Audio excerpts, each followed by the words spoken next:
반갑습니다 형님들, 안녕하세요. 오늘도 제 숲TV 생방송 와주셔서 감사드리고, 생방송 보신 형님들은 추천과 즐겨찾기, 이따 유튜브로 오시게 된 분들도 구독과 좋아요 한 번씩 눌러주시면 감사하겠습니다. 들어오시면은 따봉 한 번씩 눌러주시면 감사할 것 같아요. 자, 먼저 샬럿 대 레이커스 경기고, 내일도 샬럿은 라멜로가 없다고 합니다. 라멜로나 이런 브랜든 밀러 주전급 자원인데 얘네 둘이 빠지는 것만으로도 팀에 일단은 한 2명 정도는 주전이 빠지는 셈이다. 근데 뭐 땜빵이 안 되지는 않거든요. 어쨌든 작년이랑 다르게 섹스턴 정도 되는, 그래도 팀을 이끌 수 있는 포인트 가드가 있는 셈인데, 확실히 라멜로가 있을 때 없을 때 차이는 명확하게 나는 편입니다. 자, 내일 같은 상황, 섹스턴은 뛰고 라멜로는 없는 경우랑 얘네 둘 다 동시에 뛰는 경우, 이런 것들을 비교를 해보면은 얘네 둘이 동시에 코트 위에 있으면 점수가 상당히 많이 납니다. 플러스 7.06이기도 하고, 점수가 뭐 한 242.5점? 그 정도 난다고 해요. 라멜로가 없는 경우, 섹스턴 혼자 지휘를 하는 경우에는 마이너스 0.37, 일단은 좀 마이너스가 있고요. 득점도 한 14점 빠진다, 실점도 7점 빠진다, 언더 양상으로 많이 간다는 소리가 됩니다. 거의 뭐 21점가량 언더로 간다는 소리겠죠. 이거만 봤을 때는. 물론 표본이 많이 좀 없기 때문에 되게 좀 극단적일 수는 있는데, 어쨌든 라멜로가 없을 때마다 저는 샬럿의 이런 뭐 슛 시도라든지 성공률이나 3점조차 기회 창출 면에서 많은 마이너스가 있다, 그런 것들을 말씀드렸고, 아마도 내일은 샬럿은 여지껏 보여줬던 거와는 다르게 조금 이제 언더로 갈 수도 있는 그런 양상이 있기는 한데요. 자, 근데 상대하는 이제 레이커스가, 저는 사실 이제 돈치치는 수비 구멍이라고 봐야 되고, 리브스도 비슷한 스타일이거든요. 근데 올 시즌 레이커스가 수비가 뭐 아주 안 좋지는 않다고 봅니다. 상대랑 뭐 빠르게 주고 받는 거나 이런 거는 약간 보이긴 하는데, 지금 레이커스는 그래도 3점 수비는 좀 되는 편이라고 하고, 반대로 2점 야투 같은 것들은 괜찮다. 3점은 오락가락 많이 하고 3점은 뭐 그렇게 많이 쏘지는 않는데요. 어쨌든 돈치치 기반의 투맨 게임, 리브스가 뭐 빅맨을 살려주는 거나 본인의 뭐 이런 자유투 뺑 뜯기, 그런 것들은 괜찮게 됐었어요. 어쨌든 내일도 리브스가 퀘셔너블인데, 여기도 이제 돈치치랑 리브스가 동시에 뛸 때나 뭐 그런 거나 차이가 좀 있는 편이에요. 리브스가 아무래도 좀 더 있어야지. 지난번 경기 레이커스가 그 애틀랜타한테 그날 뭐 NAW, 제일런 존슨, 포로징기스, 뭐 트레 형도 없고, 다수의 선수가 빠진 이런 애틀랜타한테 원정이긴 했다지만은 13 스틸에 19 턴오버로 참 이제 앞선에서의 이런 핸드볼 볼 간수가 잘 안 됐던 것들, 그런 것들이 참 약점이었었거든요. 그래서 레이커스가 참 이제 어찌 보면은 뜬금 패배를 당했는데, 그런 와중에 또 이제 원정에서 샬럿을 상대를 하는 거다. 뭐 샬럿이 올 시즌에는 전력 자체는요 그렇게 엄청 낮지는 않습니다. 만약에 내일인데 샬럿에서 여기 있는 브리지스까지 만약에 빠지게 된다, 그러면은 사실 뭐 레이커스한테는 약간 플러스 되는 면모가 있을 수도 있어요. 여기에 있는 걸로는 브리지스가 있을 때보다도 없을 때가 조금 더 플러스가 된다, 뭐 한 8점가량 플러스가 된다고 하는데, 오히려 득점은 늘어나고 실점은 약간 올라가지고 브리지스가 없을 때가 조금 더 오바로 간다고는 하거든요. 근데 나는 이제 작년부터 브리지스를 봤을 때 얘가 뭐 사생활 이슈도 많이 있고 하지만은, 근데 플레이어 개인으로서 작년에 샬럿을 이끌었다고 생각을 하고, 올 시즌에도 초반에는 야투 같은 것들이 마음에 좀 안 들었는데 점차 나아지고 있는 과정에 있거든요. 나는 내일도 아마 브리지스가 샬롯에서 가장 많은 득점을 하지 않을까, 이렇게 생각을 했는데, 일단 브리지스가 퀘셔너블이라는 거 역시, 만약에 빠지게 되면 샬롯 입장에서는 주전급 중에서 한 3명가량 빠지게 되는 거거든요. 그런 면모를 따지고 보면은 아마 내일 아침에 조금 더 봐야겠지만, 저는 브리지스 여부에 따라 뭐 언더 같은 것들도 생각해봐도 괜찮다고 생각을 합니다. 글쎄, 레이커스가 직전 경기 참 너무 안 좋은 면모였어가지고 저는 레이커스는 약간 무섭긴 한데, 근데 샬럿은요, 애틀랜타는 이런 다이슨 다니엘스 기반으로 앞선 수비가 굉장히 좋은 팀이고, 샬럿은 그런 부분은 거의 뭐 없다고 보시면 될 것 같습니다. 저는 뭐 레이커스를 좀 더 좋게 보고 있어요. 구도상으로는 칼크 브레너 같은 애들 돈치치한테 투맨 게임이나 이런 거 당하면 그냥 답도 없이 무너질 것 같은 그런 느낌이 많이 있기는 해요. 다음은 올랜도 대 포틀랜드 경기입니다. 올랜도가 또 홈 경기인데요. 사실 올랜도의 홈바는 뭐 유명하긴 하지만 올 시즌에는 그렇게까지 엄청 막 돋보이는 정도까지는 아니에요. 직전 경기 보스턴한테도 패배하기도 하고, 올 시즌도 이제 베인이 더해졌다 하더라도 베인, 바그너, 벤케로 빅3가 좀 오락가락 많이 하죠. 지난번 경기 때도 사실 썩 좋았던 것 같지는 않은데, 어쨌든 홈바는 있다. 그리고 포틀랜드는 속도가 굉장히 빠른 팀입니다. 직전 경기 때도 제가 아마 이제 마이애미와의 경기 때 초반에는 약간 점수가 안 났는데 결국엔 그냥 무난한 오박 게임이 났었었죠. 엄청 빠르게 뛰는 팀이고, 당시에 이제 페이스상으로 1, 2등 팀이다, 그런 말씀 드렸어요. 페이스가 상당히 빠르고, 올랜도도 올 시즌에는 뭐 마이애미랑 붙었을 때라든지, 원래는 언더팀이고 되게 느릿느릿한 이런 인식이 강하지만은 상대팀이 빠르게 달리면 템포를 맞춰가는 부분도 확실히 있긴 했었습니다. 당연하게도 상대가 빠르게 공격을 하고 수비가 덜 갖춰졌을 때 본인들도 공격을 하는 게 충분히 맞춰가기에는 좋은 부분이 있어요. 이 올랜도도 사실 막 뭔가 1쿼터 때는 60점 넘게 나고 이런 경우들이 많은데, 좀 2, 3쿼터 때 40점대 경기도 나고 그런 날들이 종종 있거든요. 뭔가 이렇게 언더오버하기 좀 좋은 팀까지는 아니지만은 어쨌든 뭐 오바 같은 것들은 좀 보기 좋다고 생각을 하는 게, 기본적으로 올랜도는 리그에서 지금 자유투를 가장 많이 쓰고 있습니다. 반대로 포틀랜드는 턴오버 같은 거 유발 이런 것들은 되게 좋아요. 한편으로는 또 리그에서 자유투를 가장 많이 내주는 팀이기도 하다. 이런 것들도 있어가지고 구도상으로는 이 자유투도 꽤나 많이 불릴 법은 하다. 다른 것보다도 그냥 포틀랜드의 색깔, 얘네들이 지금 야투 성공률이나 3점 성공률이 21등 25등으로 리그에서도 좋은 편이 아니에요, 최근 5경기 동안. 근데 점수는 6번째로 많이 내고 있다. 제가 자유투는 그렇게까지 많이 쏘는 팀이 아니거든요. 이 말인즉슨 그만큼 공격 슛 시도를 많이 한다는 계산이 됩니다. 많은 포지션 가져가고 거기서 그냥 당연히 공격 시도 횟수가 많으면 많을수록 점수가 많이 날 수밖에 없겠죠. 반대로 상대한테 또 빠른 템포도 허용도 많이 하기 때문에 실점도 굉장히 많은 모습이 있어요. 저는 포틀랜드가 좋은 수비팀이라고 생각합니다만은 아직까지는 그런 것들이 명확하게 나타나고 있지는 않다, 뭐 이런 생각인데, 그래도 저는 이 포틀랜드의 앞선 수비, 상대의 이런 핸들러를 압박하는 능력들, 그런 것들은 올랜도 상대로는 꽤나 이점이 있을 수가 있다. 특히나 바그너나 벤케로 같은 애들도 이 핸들러 역할을 많이 하는데, 얘네들도 이제 덩치가 워낙에 크다 보니까 볼 간수가 안 되는 부분도 있거든요. 압박에 취약한 경우가 있다. 그런 거 상으로는 저는 구도는 포틀랜드가 원정이어도 꽤나 해볼만 하지 않나. 포틀의 프렌이나 오바 쪽으로 생각해 볼게요. 다음은 디트로이트 대 워싱턴 경기입니다. 아시다시피 워싱턴은 지난번에 이제 댈러스랑 경기를 했는데, 제가 지금 댈러스나 워싱턴, 인디애나 이런 팀들이 되게 좀 역사적인 행보로 공격이 안 되고 있다, 이런 말씀을 자료로 보여드린 적이 있었는데, 워싱턴은 그 댈러스한테까지 졌습니다. 사실 뭐 딱 이제 놓고 봤을 때 워싱턴은 어쨌든 이건 뭐 탱킹하는 전력이라고 봐야 되고요. 그리고 반대로 댈러스는 뭐 쿠퍼 플래그를 드래프트한 것도 있고, 당장의 전력 자체는 워싱턴보다는 위라고 봐야 됩니다. 시즌 처음에 맞대결 때는 워싱턴이 뭐 3점이 너무 잘 터졌다든지 이런 것들도 있었는데, 점차 가면 갈수록 워싱턴은 올 시즌도 좀 밑바닥에 위치를 할 거다, 그런 내용들을 많이 보여주고 있는 것 같고, 반대로 디트로이트는 아주 뭐 단단한 팀이죠. 직전 경기 이제 필라델피아와의 경기에서도 아주 뭐 그런 면모들을 보여준 것 같은데, 자, 디트로이트 공수 양면에서 최근에 전부 다 상위 카테고리에 있습니다. 공격도 괜찮은데 수비도 또한 괜찮아요. 일단 좀 언더 양상이 약간 보이는 와중에 있고, 워싱턴은 공격이 참 안 됩니다. 빠르게 하는데 이런 뭐 성공률 같은 것들은 떨어지는 편이에요. 가끔 가다가 3점이 터지는 날이 있다지만은 그런 거는 사실 그날그날 슛감이 좀 다른 거고, 일반적으로 봤을 때 2점씩 야투이나 점수를 뽑는 능력도 이런 것들이 좋지는 못하고, 반대로 수비 역시 리그에서 가장 많은 실점을 현재 하고 있다고 합니다. 이게 꽤나 오래 지속되고 있거든요, 워싱턴이 이 실점을 많이 하는 것들이. 저는 여기 5경기만 준비를 했지만은 리그 전체 여태까지 펼쳐진 전체 경기 기준으로 봐도 워싱턴의 디펜시브 레이팅이 아마 뒤에서 2등입니다. 브루클린 다음으로 낮은 편이에요. 이런 팀들인지라 저는 기본적인 단단함 측면에서는 디트로이트가 많이 앞서 있다, 그런 생각이 들더라고요. 또 이제 디트로이트가 3점 시도가 리그에서 가장 적은데, 성공률은 뭐 한 33.6%, 좋은 편은 아닙니다만은 3점 슛을 적게 던진다는 건 그만큼 가까운 데서 림 근처에서 공격을 많이 한다. 듀렌을 바탕으로 상대 인사이드를 부수는 거 아주 도같은 팀입니다. 그런 것들 바탕으로 좀 기복이 적을 거라는 인식이 약간은 있어요. 요즘에는 커닝햄도 좀 턴오버는 줄어드는 것 같고, 워싱턴도 앞선에서 커닝햄을 이렇게 막 견제할 만한 그런 좋은 손질을 가진 그런 수준은 아니거든요. 앞선 수비가 딱히 뭐 좋다고 볼 수는 없다.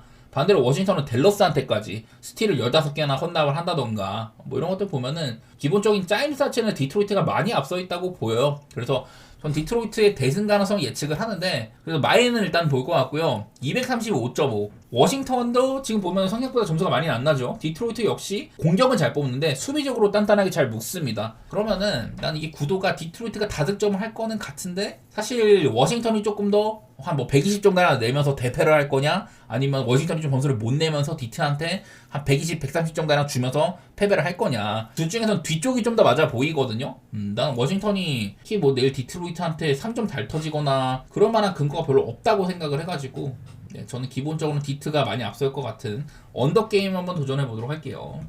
자, 다음은 마이애미 대 클리블랜드 경기 한번 보겠습니다. 얘네들이 맞대결상으로는 그 작년에 플레이오프 1라운드에서도 만나가지고 마이애미가 사전 전패를 당한 바가 있었습니다. 클리블랜드가 수입을 했고 정규 시즌에서도 2대0으로 2대2였는데 마지막 두 경기를 전부 다 이겨가지고 클블이 맞대결 6연승 중이에요. 그리고 지금 마이애미가 이제 아데바요가 없는 와중에 상대팀한테 오펜 리바를 굉장히 많이 헌납을 하고 있다, 그런 얘기들을 계속 들여왔었는데, 덴버한테는 그날 아마 21호펜인가 내주면서 아데바요가 없으니까 좀 인사이드에서도 균형 감각이 조금 무너진 것 같고 이런 것들이 보였는데, 마이애미는 오펜 리바가 5경기 동안 가장 많이 허용하는 팀입니다. 경기당 16.2개니까 이거는 평균치만 봐도 굉장히 높은 수치고요. 반대로 클리블랜드는 최근 5경기 동안 오펜을 5번째로 잘 잡는다. 기본적으로 투빅을 쓰기도 하고 높이가 꽤나 있는 팀입니다. 그리고 이제 마이애미가 지난번 초반에 포틀랜드와의 경기 때는 사실 점수를 조금 못 내고 있었거든요. 샬럿전 때 되게 많이 내고 1쿼터 때는 약간 안 되고 있었어요. 그러다가 2쿼터 때도 80점이 났습니다. 많은 스틸이라든지 허스를 발휘해가지고 또 하이메 아케즈 구간 그럴 때 아주 또 좋은 경기들을 하면서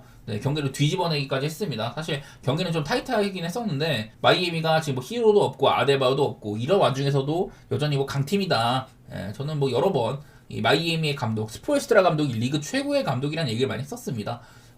이제 한 시즌 만에 팀을 많이 바꿔놨는데도 상당히 잘 돌아간다. 그런 거는 보이는 것 같고요. 반대로 미첼은 지난번 경기 때 시카고와의 경기에서 미첼은 전반전에 야투를 10개 중에 하나 넣고 있었거든요. 결국에는 후반전에 폭발을 해가지고 29점으로 마무리를 했다. 특히나 마지막 2분 동안 12대0 런을 달려가지고 역전승을 했습니다. 시카고의 공격들은 전부 무마를 시키고 본인들은 뭐 아주 잘 살렸던 것들, 특히나 미첼이 중심에 있었죠. 그 와중에는. 그래서 저는 일단 클리블랜드가 좀 단단하다는 생각이 많이 있어요. 지금 이제 풀멤버에 가깝기도 하고, 특히나 제가 이제 타이 제롬이 없어가지고 벤치가 아쉽다는 얘기를 했었는데 좀 이제 혜성같이 나타난 이 제일런 타이슨 종종 이제 주전에서도 올라왔었는데 지난 6경기 동안 15득점가량 해주고 뭐 허슬 같은 거 좋습니다. 스탁스가 2.3 스틸이랑 블락 합쳐가지고 뭐 괜찮은 수치가 있다는 거고 야투 54%, 3점이 거의 뭐 50%를 꼽고 있다고 해요. 아마 조금 떨어지긴 했을 건데 어쨌든 시즌 전체로도 아마 48%가 그럴 겁니다. 그래서 슈팅 효율성도 상당히 좋고 이 친구가 코트 위에 있을 때마다 경기별 6.2점가량 플러스가 된다. 벤치 구간에서도 참 좋은 노릇을 해주고 있다는 소리가 됩니다. 이 밖에도 뭐 메릴이 벤치에서 나온다든지 그리고 뭐 프로턴가 뭐 그런 친구 나올 때도 3점 같은 거 괜찮았고 클리블랜드는 벤치도 작년이랑은 좀 비슷한 색깔이라고 생각이 되더라고요. 여기 있는 걸로는 사실 오늘 기준점이 246.5를 받았어요. 굉장히 높은 기준점입니다. 여러 가지로 규정들이 바뀌면서 작년 대비 페이스가 빨라지고 경기당 점수가 한 3.2점 정도 많이 나오거든요. 물론 마이애미가 지금 페이스가 전체 1등이고 클리블랜드도 느리지가 않습니다. 빠르게 하고 공격력도 확실히 갖춘 팀처럼 보이긴 하지만은 246.5 지금 작년 대비 평균적으로 3.2점이 높다고 했는데 예를 들어 얘네들이 맞붙을 때 작년에 242점을 줬다? 저는 안 건드릴 것 같거든요. 너무 높아 솔직히 246은.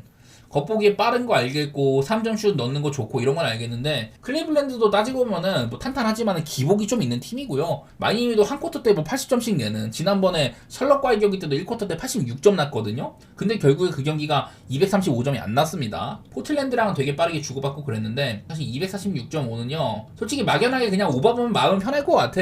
클리블랜드도 그런 팀입니다. 마지막에 경기가 좀 비등비등하면은 상대한테 오히려 역파적도 거는 팀이에요. 그래서 좀 막판에 좀 점수가 더 날 수 있는 그런 공산도 있는 팀이고 사실 그냥 오버보면은 마음은 편할 것 같은데 그냥 안 건드리는 게 상책이라고 보입니다. 그냥 딱 봤을 때는 클리블랜드가 유리한 부분이 덜어 있기는 한데 벤치는 마이애미가 앞서는 것 같기도 하고 최근에 둘 다 이렇게 공격 카테고리로서는 꽤나 좋습니다. 특히 클리블랜드 야투 성공률이나 3점 성공률이 그렇게 좋지는 않은데도 불구하고 득점은 2번째로 많이 내고 있다. 자유투도 꽤나 많이 던지고 공격 속도도 빠른 편이에요. 그러다 보니까 여기에 보이는 건 점수는 좀 많이 난다고 하는데 사실 뭐 이 경기는 저는 건드릴 거는 뭐 오바 정도밖에 없다고 보이고요. 핸디도 어렵고 오바 가는 게 마음은 편할 것 같다. 그 정도인 것 같습니다. 다음은 시카고 대 샌안토니오입니다. 방금 이제 클리블랜드와 직전 경기 말씀드렸는데 시카고는 클리블랜드 상대로 꽤나 잘 싸우다가 전반전에 3점을 14개 중에 10개를 넣었어요. 굉장히 잘 넣었는데 후반전에는 15개 중에 3개로 기운이 빠지는 면모들이 있었습니다. 워낙에 3점을 좀 많이 쏘는 팀들이 이럴 수밖에 없어요. 그날 따라 좀 편차가 있을 수가 있다. 뭐 심지어 여기는 이제 기디 중심으로 주전이랑 벤치를 비슷한 시간을 활용하는데 벤치가 뭐 아주 훌륭하다. 특히나 막판에는 허더 같은 애들은 클러치 타임에는 그냥 주전으로 올라오기도 합니다. 하지만 수비가 안 돼가지고 마지막 12대0으로 무득점 역전패를 했다. 공격 세팅도 기디가 드라이브해 들어가는 거 아니면은 이제 외곽에서 좀 나오는 그런 3점 찬스들 이런 것들이 있었지만 전부 다 튕겨졌고요. 그것 때문에 클리블랜드한테 12대0으로 역전패를 하고 말았습니다. 참 이게 시카고가 요즘에는 사실 언더오버도 조금은 애매해진 게 있기는 해요. 지금 보면 오히려 실점이 많아졌습니다. 그 전까지는 공격이 상당히 좋았었고 실점도 그냥 중위권 정도 해준 이런 양상이었는데 요즘엔 실점이 워낙에 좀 많아졌어요. 그래갖고 패배도 좀 많아지고 뉴욕 닉스, 미러키, 클리블랜드 이렇게 어려운 팀들 원정 가서는 전부 다 졌었다. 오늘은 뭐 그나마 홈이긴 합니다. 올 시즌 아마 시카고가 홈에서는 전승일 거예요. 그래서 뭐 샌안토니오 정도 되는 지금 서부에서도 상당히 잘 나가는 팀이랑 경기를 하는 거니까 시카고 입장에서는 꽤나 부담이 될 만한 매치라고 할 수가 있는데 내일 경기는 이렇게 좀 길이가 퀘셔너블이거든요. 저는 이거 굉장히 중요하다고 생각이 됩니다. 기디가 직전 경기 클리블랜드전도 뭐 발목이 살짝 부상이 있었긴 하지만은 경기 끝까지 뛰었거든요. 아마 이런 뭐 관리 차원이 아니라면 내일도 뛸 가능성이 높아요. 기디가 그냥 지금 시카고의 알파이자 오메가인데 여기에는 지금 기디가 있을 때와 없을 때와 한 7.7점밖에 차이가 안 난다고 하잖아요. 근데 경기를 본 분들은 기디의 중요성이 이거밖에 안 된다고 그렇게 느낄 수밖에 없습니다. 경기 영향력 수준으로서는 저는 단일 선수 중에 가장 거의 뭐 높은 수준이다 그렇게까지 보고 있거든요. 심지어 시카고가 지금 못하고 있는 것도 아니고 기디가 없으면은 전 시카고가 굉장히 크게 무너질 거라고 봐요. 그만큼 기디가 중요한데 내일 경기는 글쎄 기디가 무조건 있어야 되는데 어쨌든 만약에 기디가 안 뛴다고 한다 그러면은 좀 샌안토니오 입장에서는 싱거운 게임이 될 텐데 저는 일단 뭐 뛴다고 생각을 하고 있고 자 샌안토니오도 직전 경기 때 이제 팍스가 복귀를 했습니다. 14분 동안 15점을 냈다.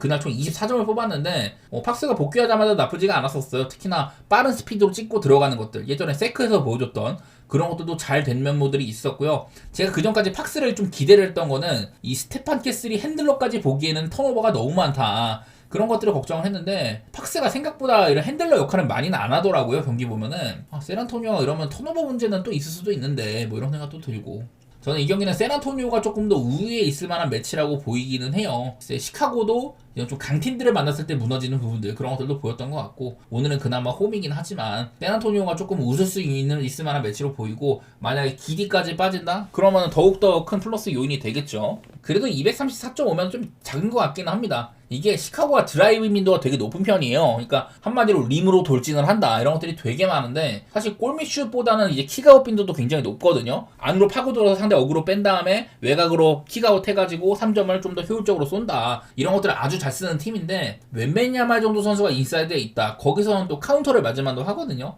그러다 보니까 언더오버는 살짝 또 애매한 것도 있고 샌안토니오 수비가 워낙 좋으니까 그냥 샌안토니오가 상성면에서도 조금은 좋겠다 그렇게 보겠습니다.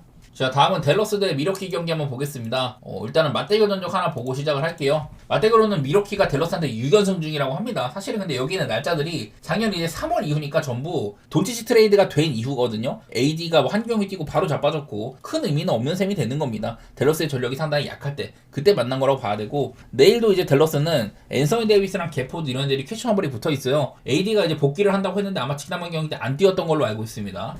물론 AD가 돌아오면은 뭐 쿤보에 대한 견제도 어느 정도는 될 거고 인사이드가 두터워지는 면이 있을 텐데 그냥 지금 댈러스는 리그에서 공격이 가장 개차반인 팀이다. 그런 얘기들 많이 들었었죠. 노비츠키까지 실망을 했다고 하고 역대급으로 안 좋은 이런 공격 출발을 보이고 있다. 멤버만 봤을 때 그렇게 나쁘지는 않은데도 불구하고 참 안 된다는 얘기를 많이 했습니다. AD가 들어오면 그나마 인사이드 득점은 늘어날 수는 있겠지만은 기본적인 세팅이 원래는 뒤로도 지금 수비에서 잃는 게 많기 때문에 쓰면 안 되거든요. 근데 핸들러가 너무 없다 보니까 쓰는 건데 다른 애들이 그냥 너무 오락가락이 심해요. 심지어 직전 경기 때는 워싱턴도 많이 안 좋았고 게포드도 아마 길게는 못 뛸 거고요. 이 구색에 비해서는 전 경기력이 너무 안 나온다 그런 생각인데 여기도 지금 뭐 야투 같은 거 제가 뭐 진하게는 안 해놨습니다. 24등으로 되게 안 좋아요. 그리고 수비는 그나마 좀 된다. 사실 원래 공격은 진짜 안 되고 꼴찌급이고 수비는 뭐 리그 1위 지표도 있고 그랬는데 이런 언더 흐름이 약간은 완화가 됐지만은 그래도 언더 보기에는 좋은 경기로 보여요. 그리고 이제 미러키 제가 어제 이제 휴스턴이랑 경기를 하면서 쿤보가 휴스턴한테 조금 약했다.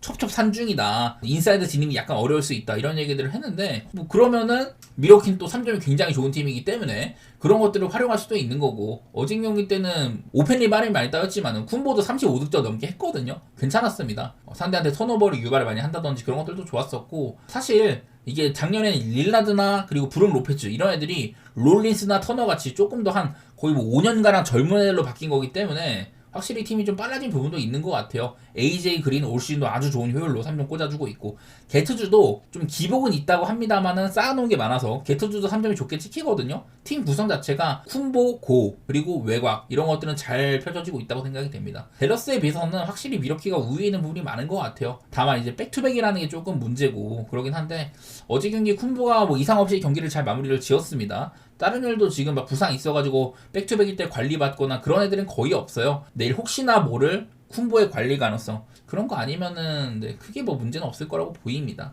백투백으로 댈러스 원정 가는 거다. 그런 거는 문제가 될 텐데 그렇다고 댈러스를 높게 볼 것도 아니잖아요. 댈러스 그냥 대놓고 지금 공격 안 되고 있으니까 저는 언더라든지 미러키 쪽을 좋게 보겠습니다. 다음으로는 유타 대 미네소타 경기 한번 보도록 하겠습니다. 얘네들은 얼마 전에 한번 붙은 적이 있었는데 일단은 맞대결부터 보고 갈게요. 여지껏 미네소타가 유타한테 상당히 강한 편이었습니다. 최근에 10경기 중에 9대1 정도로 많이 우세가 했었다. 한번 이제 그 유타 원정 갔을 때 진 적이 있었는데 아쉽게 한번 졌었고요.